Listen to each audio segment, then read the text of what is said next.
Hi everyone, good morning, good afternoon.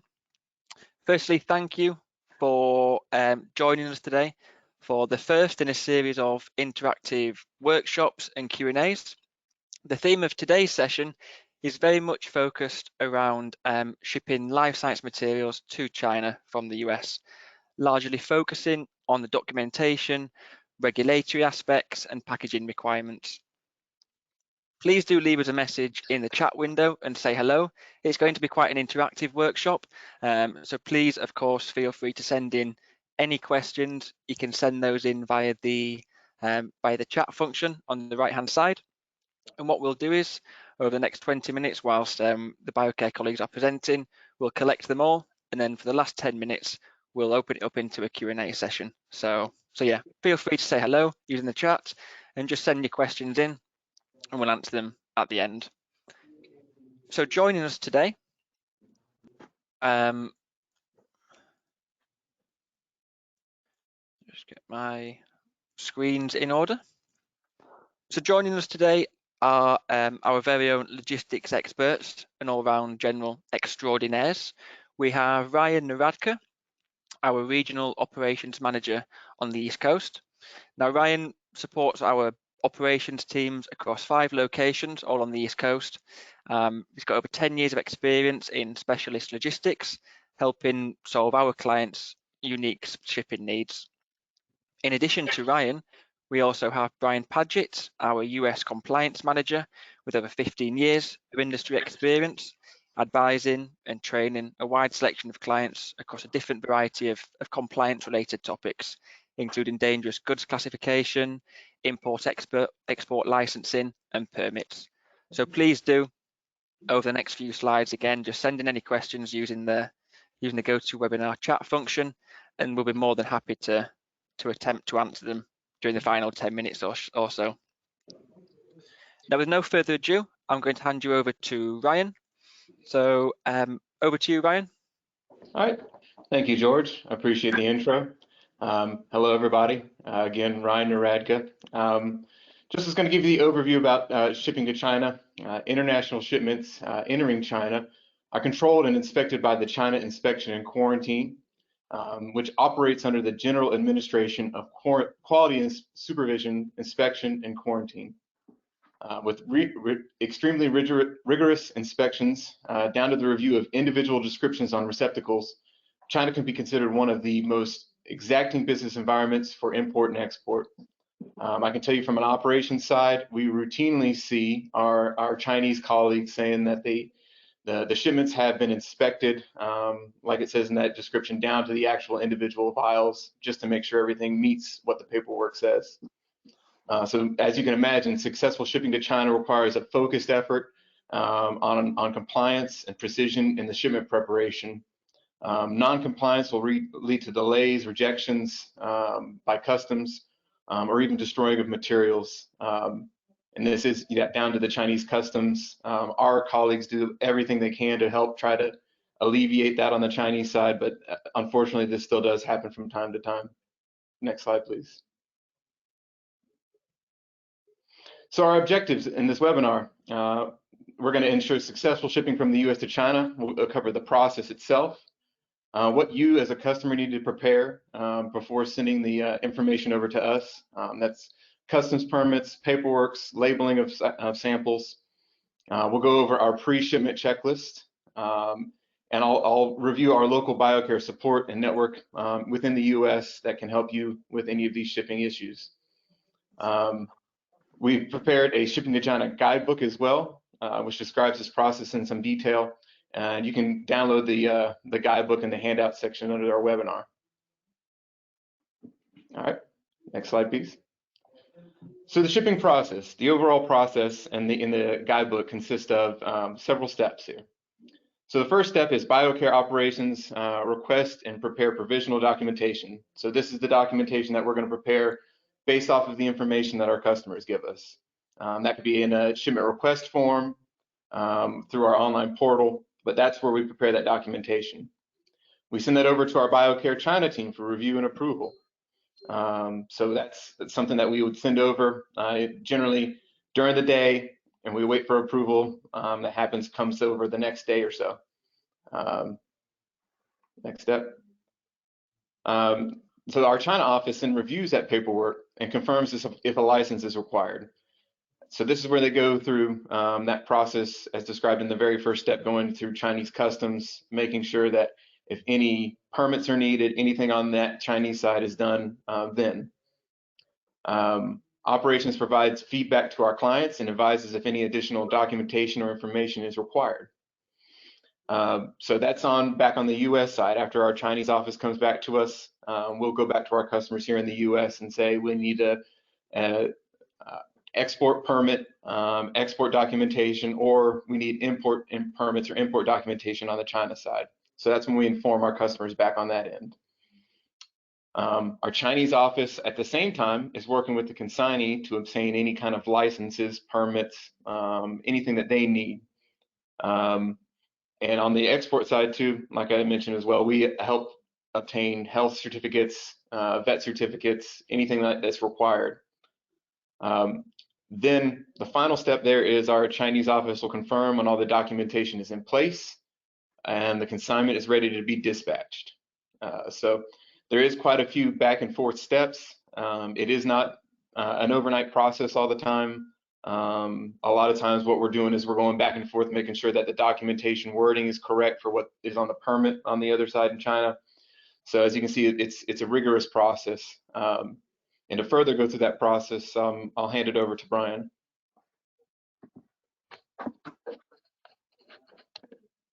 Okay, thanks, Ryan.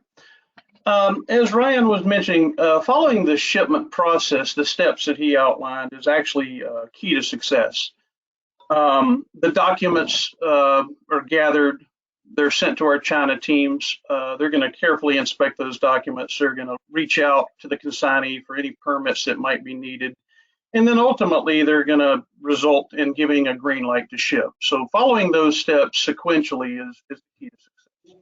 Now, as you might imagine, there's also some other things that we need to have our shippers familiar with. So on this slide that you see now, I'm going to cover some basic things you need to be aware of. First of all, from a compliance standpoint, obviously the invoice would need to show the Incoterms that are going to be utilized. And I also want to call out to your attention that CIQ can and often does request proof of value for commodities that are shipped. And what I mean by this, nominal values, also known as minimal values, are not acceptable. So the client would be expected to follow the World Trade Organization's known methodology steps for establishing value. Now that's kind of a separate topic, but that's something that Biocair would be happy to help anyone interested on as well. If you have questions about valuation, just let us know. But that is one thing that's going to be scrutinized fairly heavily. If you do have tariff codes that go with a specific commodity, absolutely advise us of what those codes would be at the time of booking. Of course, our staff would then go in and check the tariff codes against the live tariff to make sure that the tariff code is still current and matches the commodity that's being shipped. And we'll be in touch with the client with any information that, should we find a tariff code that might be more applicable, we could definitely get involved and help you with that as well. Import permits. Most animal material going to China is going to need an import permit and usually an export health certificate as well. And human material can specifically take even more time. So that's something to keep in mind when you're shipping to China.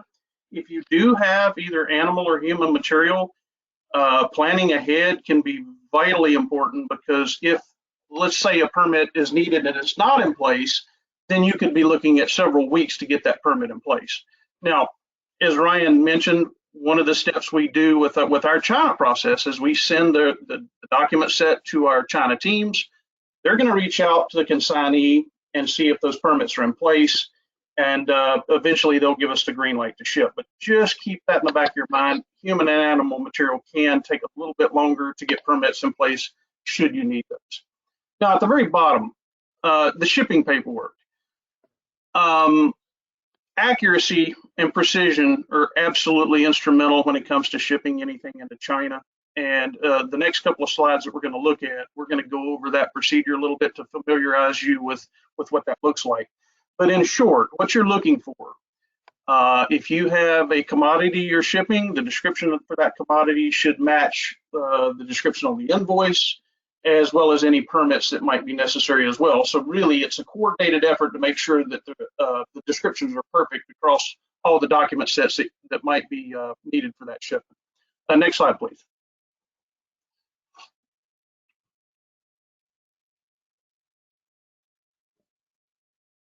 Okay, so let's talk about labeling of samples. First, I want to focus on the actual inner container. Now, the inner container is the actual container. It's going to be your glass vial, your plastic tube, etc. These are the containers that actually hold your sample. Now, the inner container should contain a very good description of the material that you're shipping, along with a net amount. That's going to be the net amount in megs or mils, along with any specific references, unique references that you might have. Now, in the case of commercial reagents like, for example, ethanol or benzene, acetone, things of that nature, it is what it is. The description is going to be what you use on the vial. But if you are shipping things like NCEs, new chemical entities, NCEs, the name that you're using for those may not be recognizable to anybody outside of your company. For example, you may use and I'm just making this up, but let's say you call that compound chemical sample A1234. Well, when you're shipping to China, if it is an NCE, you're going to need a little bit more information. So what we typically do, at a minimum, you would need to provide a chemotype or a chemical family name to go with that chemical. That would be part of the description. So an example that you might see on an invoice, instead of saying research compound A1234, which nobody's going to recognize outside of your company, you would include that chemical derivative name like pyridine derivative research compound A1234. That's the description you would need to have on the vial. Now, it's not just the inner containers that need to be labeled. When you're shipping to China, they also want the secondary container, which is, you can think of the secondary container as the bag that the primary or inner containers are going in. So let's say you have two individual inner containers that you're shipping, and you place both of those in one bag. In this case, you would take the sample descriptions for both items and place them on that exterior bag, along with the net amount for each sample. Now, Biocair can absolutely help provide secondary sample bags, and we can actually help label those based on the information you provide to us regarding the inner containers, not a problem. But next slide, please. In the next slide, I'm going to show you what this actually would look like. It'll make it a little bit more clear. So on this slide, okay, so on the right, this is your secondary bag that you're looking at. Now, in that secondary bag, let's say you have two inner containers. They both contain chemical A and chemical B. Well, if you put those two inner containers in the outer bag, you have a label on the outer bag that describes what material descriptions are going to be. And then you have to have mass. You'll reiterate the net mass on the outer bag as well. So basically, that's a step to make sure, let's say somebody were to take an inner container out of that bag, you still have the description on that label on the secondary bag. So it's very clear what those descriptive, it's hard to make sure that they're going to get lost. Now, on the left-hand side, you'll see the invoice. Now, on the invoice, the key here is the invoice description should absolutely perfectly match the description that is on the inner container, and that will in turn match the description on the secondary bag. So it's really, it's designed, the series of the steps you're going through is designed to make sure that everybody's clear with what's being shipped. Now, on the example invoice we're looking at, under quantity, you'll see that you have to describe the number and type of receptacle. So in that field, that would be like one glass vial, for example. But under the description field, you'll provide the material description and the net mass. If that description on your invoice matches what's on your inner container, you're in good shape. Now, obviously, the invoice is going to have other elements on it as well. If you look down further on the invoice, you'll have to include the Incoterms that you're shipping under, which we mentioned previously. If you are using a permit, let's say you're shipping animal or human material, something that might need a permit, you'll need to put permit details down there, including the expiration date of the permit. But beyond that, any hazard statements that might apply, if you're shipping something that might be dangerous because it's accepted quantity or limited quantity, for example, your country of origin, absolutely critical. Not only do you need the country of origin on the shipping invoice, but as you can see on the secondary bag, that is one of the things that has to be specifically included on the bag itself. So if your country of origin is the US, you would make that very visible on the secondary bag and the invoice. And finally, at the very bottom, any temperature storage conditions you have, is it going to go 2 to 8, dry ice, etc. Final use statement, how's it going to be used? That's the last element that, and quite frankly, I've seen a lot of client prepared invoices that do not identify the final use statement. If it's going to be used for in vitro use in the lab only, that needs to be clearly stated. If it's going to be used for use in humans, just be very clear with your end use descriptions on your invoice, and I think you'll be in good shape. So these are some of the elements to consider when you're shipping to China, and I want to leave you with the key thing here is to make sure that your descriptions match. Now,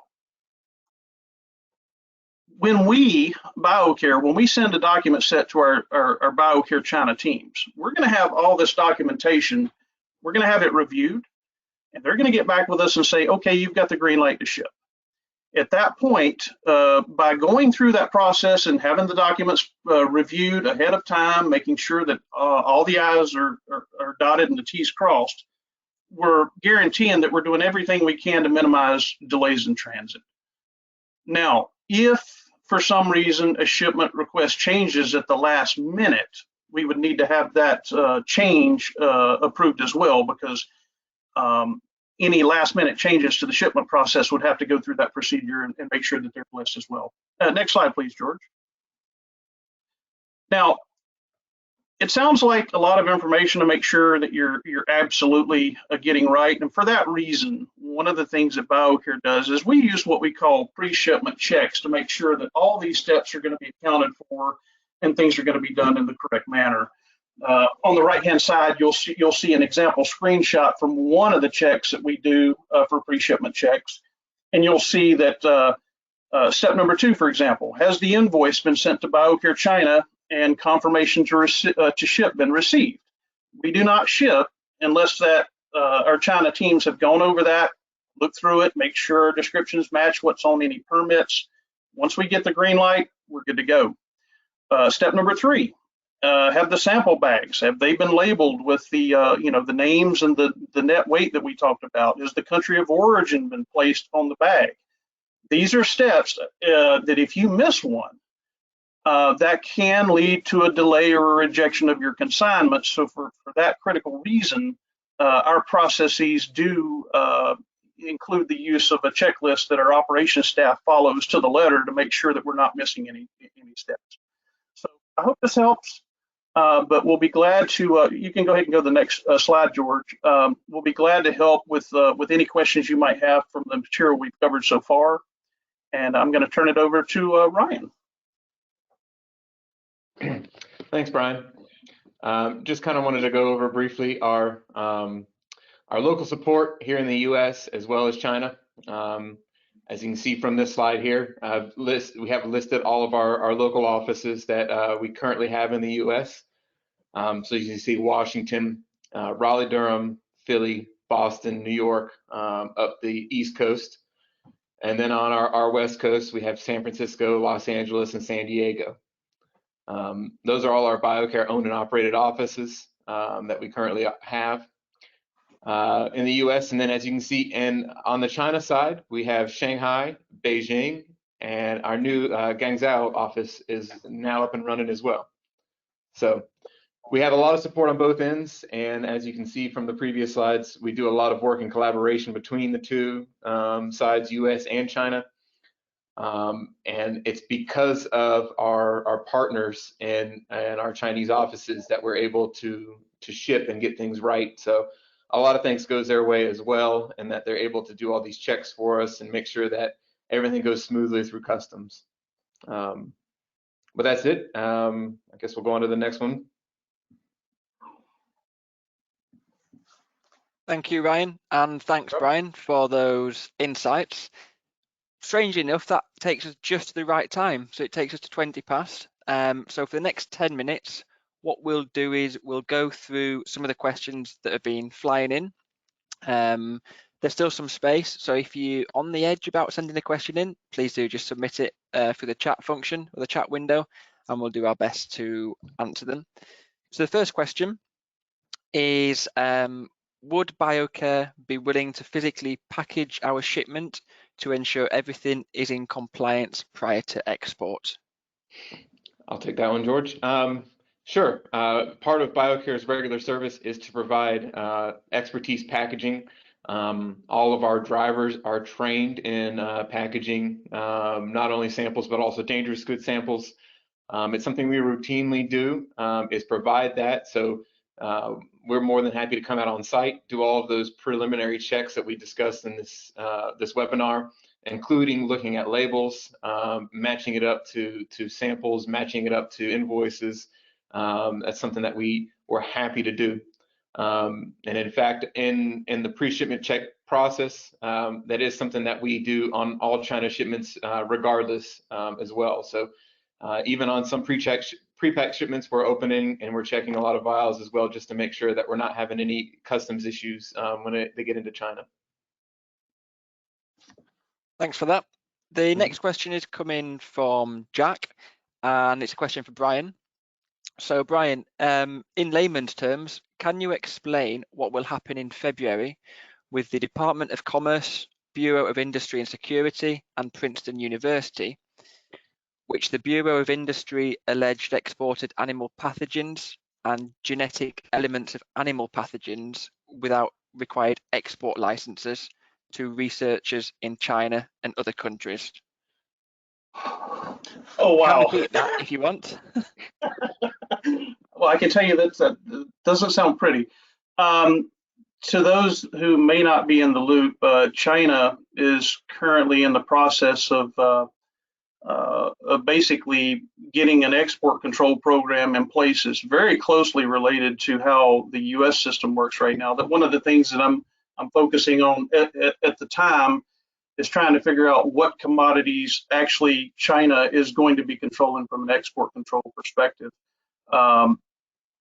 So that is something that we're going to have to keep an eye on as this situation develops with export control out of China. Now, shipments, export control for shipments coming out of the U.S. or any other country, we routinely screen the commodities that we ship to make sure that any commodities, whether it's biological in nature or chemical in nature, are basically being shipped in line with export control regulations of the United States. So if you do ship a commodity with Biocair, for example, let's say, and I'm just making this up, but let's say you're shipping a cell line that has a genetic insert associated with it, or a bacteria that might be recombinant. A lot of folks are aware that pathogens like Marburg, Ebola, Lassa, things of that nature are obviously going to fall under export control. But not a lot of people are aware that genetic sequences with these pathogens may also be under control. So one of the things we do when we're shipping on behalf of clients is we do a very exhaustive search to make sure export control regulations are going to be addressed. But one of the challenges we're having right now with export control coming out of China is working to stay ahead of the learning curve to make sure what types of commodities China is going to be controlling as well. As you might imagine, there is a lot of overlap with countries. Export control regulations, for example, with the UK and the US will be very similar. And in some cases, some of the same types of commodities that are controlled in the US will also be controlled in China. but the challenge is to make sure that we're aware of each of the items and how those two export control programs may differ. Hope that helps a little bit. Thanks, Brian. And again, thanks, Jack, for the question. The next question has come in from Christy. So hi, Christy. How long does the process for document approval generally take if we have all necessary permits? I'll hand that one to Ryan, if that's okay. Yep, that's fine. Christy, generally it takes about 24 hours of turnaround time to get the approval if everything is in place. But that can take anywhere, 24 to 48 hours if everything's in place. But typically it's a 24-hour turnaround, and what that has to do with is the time delay between the U.S. and China. We send over all of our documentation during our business day. They pick it up first thing in the morning, review it, go to customs, go to the consignee, make sure everything's in place, and if everything looks good, we'll get approval the next day when we come back into the office. That's typically like what I would normally see is about a 24 hours. Thanks, Ryan. Another one for you, Ryan, whilst you're fresh for questions, and it's a question from Jean. And Jean says, are these new guidelines? In the past, we have not been doing this with any issues. These are not new guidelines. This is something that Biocair has been doing for as long as I know. I've been here for 10 years, and this is our process. They may not have had any issues in the past. It may have just been something that we're kind of doing behind the scenes, and you're unaware of the process of us getting it approved and shipped over. And so if you haven't had any issues, I'd say everything's been going well with your shipments. Because if there is any documentation issues or bio labeling issues, our offices will come back to you as a shipper and say we need to correct this vial, or we need to correct this paperwork, or whatever the case is. So, but no, these are definitely practices that we've been doing for a long time. And just to expand on that just a little bit, CIQ is notorious for being very diligent when it comes to review of documentation. If you have, for example, a permit for animal material that you're sending into China, a recipe for disaster would be providing a description for your material that doesn't exactly match what's on the permit, including the descriptions and the volumes involved. They are very aggressive when it comes to actually making sure that what you're shipping is what you should be shipping. They are routinely looking at inter-container descriptions to make sure that they match what's being declared on invoices. So it's absolutely imperative when you're shipping to China that you do everything you can to be very clear with what you're shipping on your shipping documentation. Thanks for that. Just looking at time, so there's a couple of minutes left and we've still got several questions to go. So what we'll do is we will keep this webinar going. We'll keep it going until past just to make sure that we go through all the questions.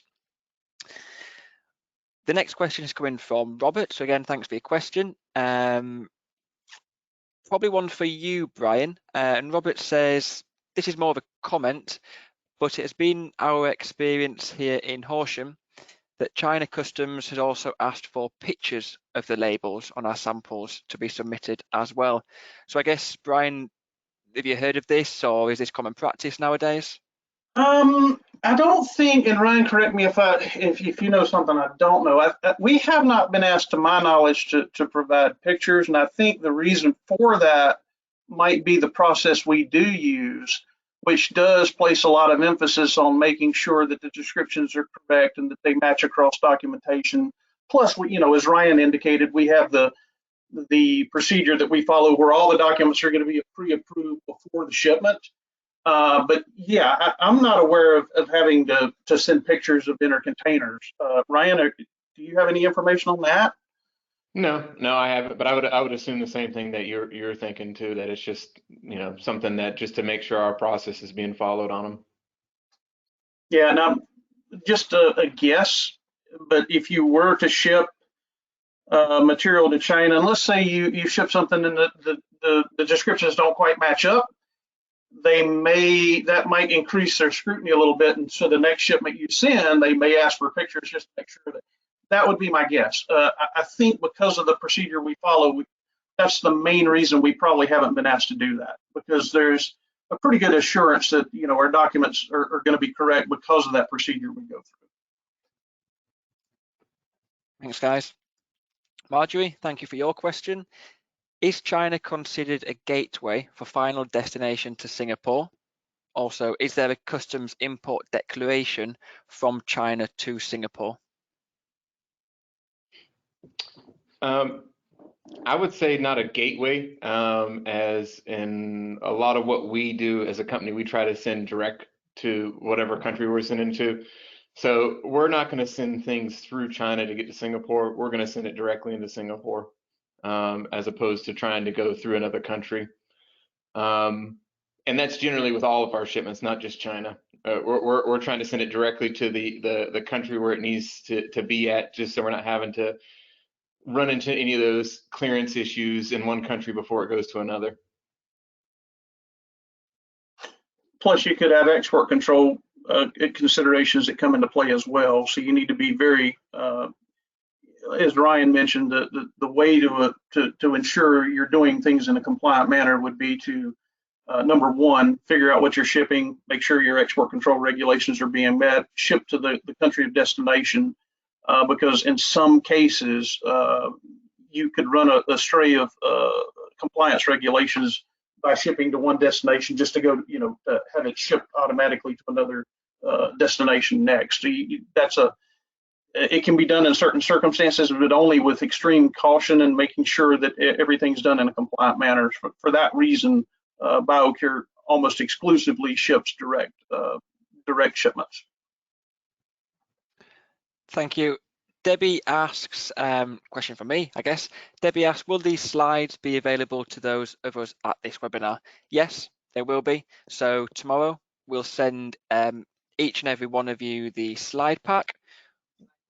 We'll also send you a recording of the viewing of the webinar, and we'll also send you the Shipping to China handbook. But you can actually access the slides directly now on the right hand side within the handouts panel. If you've got any issues there, please just send either Ryan or Brian an email and we'll get back to you straight away. Next question has come in from Liz. I guess it's for you, Ryan. And the question is, does Biocair offer this same type of review for medical equipment and devices going into China? Yes, we do offer the same type of review. I'm gonna hand over to Brian a little bit more on the medical equipment. He's more familiar with it. There would just be one different step with that, and that's something that Brian can get into as far as the export control on equipment. Yeah, sure. We can get involved in shipping certain types of equipment. I usually like to work one-on-one with the client with that to figure out what the type of equipment is. As Ryan mentioned, export control does come into play with equipment too. So we'll gather some basic information such as, the make and model of the equipment, and do some research to figure out if that is going to require export control permits. And then we'll work with you also to, there's a range of special things that need to be considered when you're moving equipment. Some equipment, for example, is very delicate and it has to be packaged in a very specific way to make sure that, your warranties aren't going to be voided, things of that nature.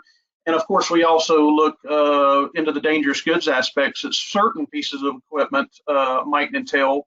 For example, lithium batteries might be part of your equipment. That might need to be part of the process that we consider as well.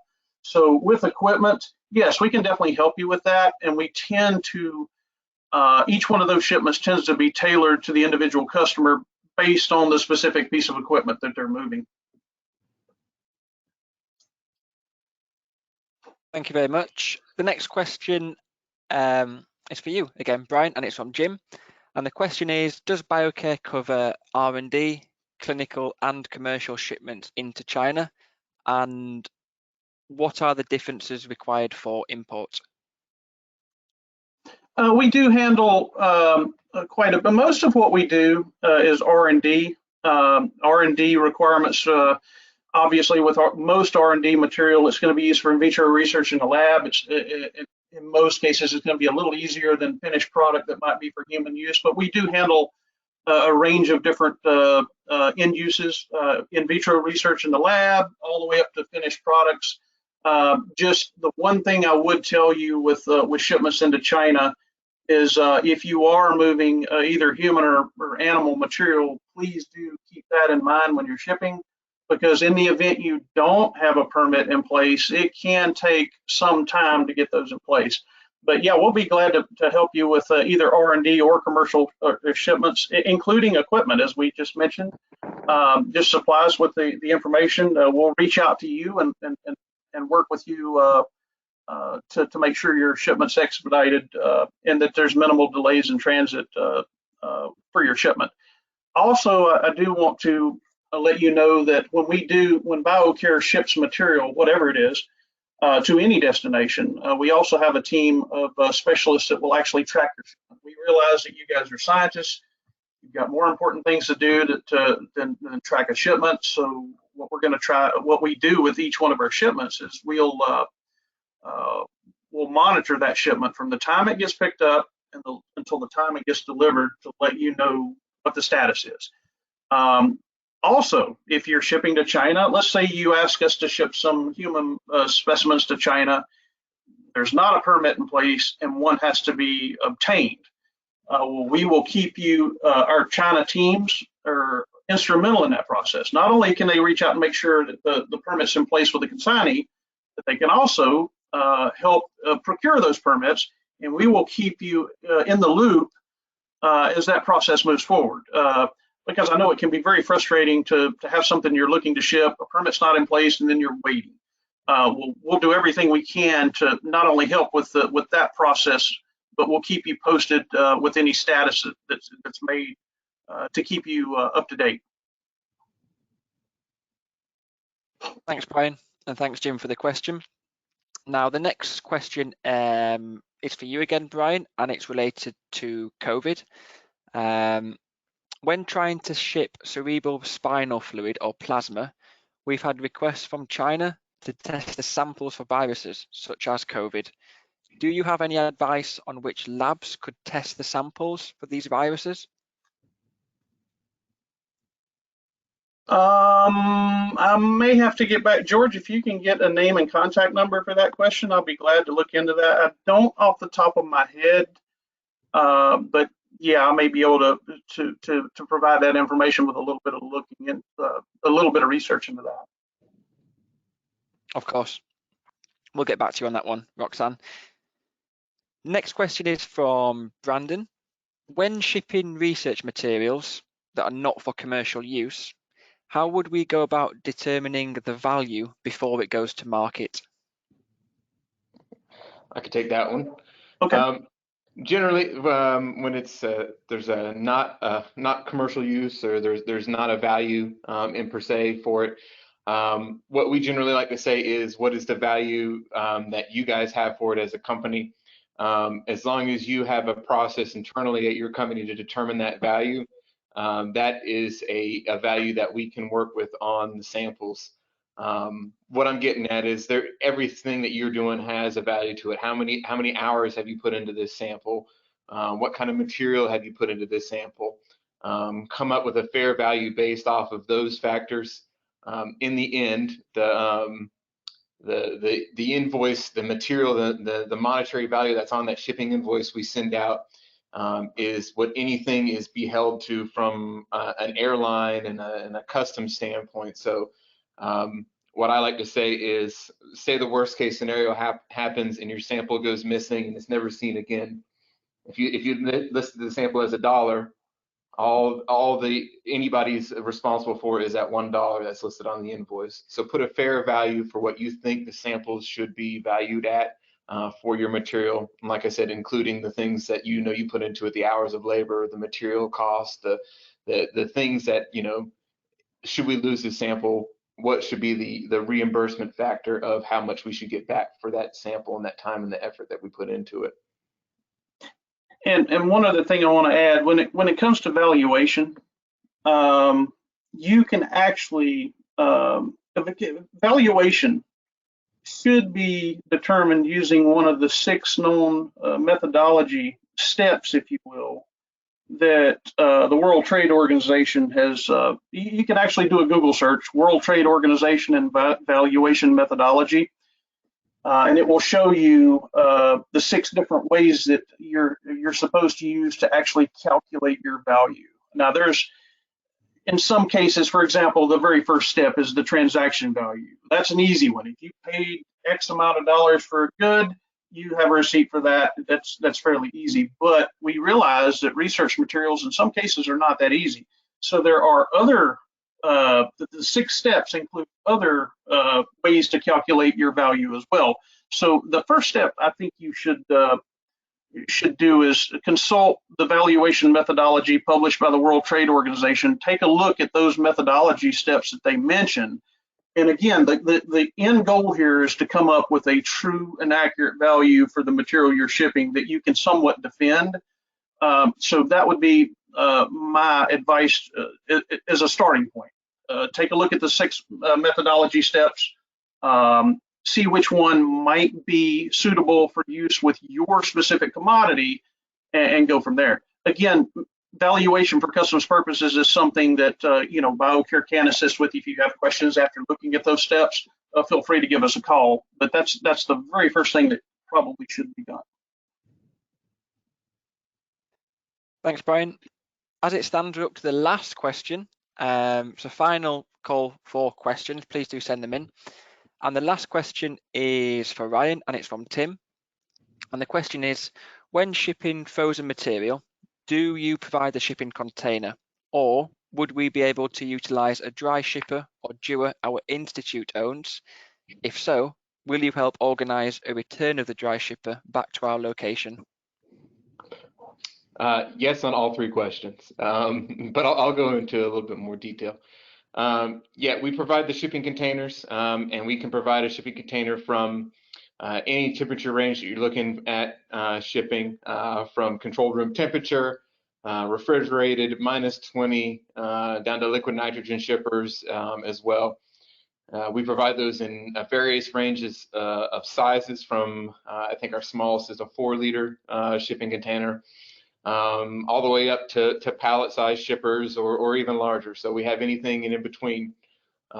Working with your local representatives can determine what that container size is based off of your material size. You can let us know what the secondary packaging is, or the primary, how many vials you have, and we can calculate something really quickly on what size and what type of packaging that we can provide. We also do provide liquid nitrogen shippers. We have those in-house, and we charge them here, and can collect samples in those as well. Second part is we do and quite often utilize our customers' dry shippers, our customers' packaging as well, if that's the route that they would like to go. It's not a problem for us. We just ask that if you do have a validation time on any one of those packages, that you provide it to us. So you give us a dry shipper and you say, I know this is good for 5 days, 7 days, whatever it is. Let us know when you charged it, when you think that the validation time is going to be ending. That way we are prepared to re-ice or recharge that dewar if the customs process takes too long, because we are willing to do that for our packaging, for your packaging, anything that is in transit. We will take care of it. We'll add dry ice to it. We'll recharge shippers. But if it's your packaging, we just need to know when you want us to add ice. And some customers can say within 48 hours add ice. That, as long as we know ahead of time what we're dealing with, we can handle it. No, not a problem. And then the last part, we will organize the returning of those shippers as well. It's a regular process that we do for all of our reusable packaging, including liquid nitrogen shippers, is the collection of them at the consignee when they've been emptied, and then we'll clean them up, send them back to the origin, and get them back to our customers. That's not an issue for us at all. Thank you for that, and thanks, Tim, for the question. That brings us to the end of this session. I'm just going to ask Ryan or Brian if you've got any other questions or answers that you might have missed, anything that you want to clarify before we close this? Let's leave it there then. So just a really quick recap, everyone. Thank you for firstly attending. Thank you for your questions and your feedback. What we'll do for the rest of this week is tomorrow we'll send each of the attendees a short summary, including the slides, including the Shipping to China guidebook, and we'll also be sending out a short survey. So please do take a few minutes just to complete the survey. Feel free to send in your questions because that'll be super helpful for us for future events that we plan. So with no further ado, we'll leave it there. Thanks again for attending, and I will close the webinar. Thanks everyone, and thanks Ryan and Brian and Damiano for providing technical support. Speak to you all soon. Bye-bye. Bye. Take care.